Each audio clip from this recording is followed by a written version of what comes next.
I'm going to explain how facial recognition works. Facial recognition is a technology that can identify or verify a person's identity using their face. It can be used for security, law enforcement, social media, and many other applications. But how does it work? Facial recognition uses a combination of computer vision, artificial intelligence, and biometrics to analyze facial features from a photo or video. It then compares the information with a database of known faces to find a match. The process of facial recognition can be divided into 4 steps. Face detection. The first step is to locate and isolate the face in the image or video. This can be done using various methods, such as edge detection, skin color detection, or deep learning models.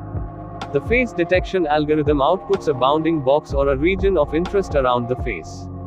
Face analysis. The next step is to extract features from the face that can distinguish it from others. These features can be geometric, such as the shape and size of the eyes, nose, mouth, and chin, or photometric, such as the color and texture of the skin, hair, and eyes. The face analysis algorithm outputs a vector or a set of numbers that represents the face. Face representation. The third step is to convert the face vector into a face print, which is a unique code that identifies the face.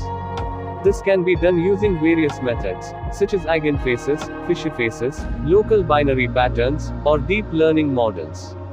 The face representation algorithm outputs a face print or a hash value for the face. Face matching. The final step is to compare the face print with a database of face prints of known people and find the best match.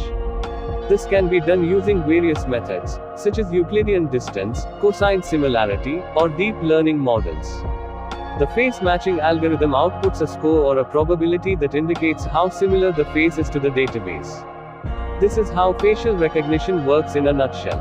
Of course, there are many challenges and limitations to this technology, such as accuracy, privacy, ethics, and bias.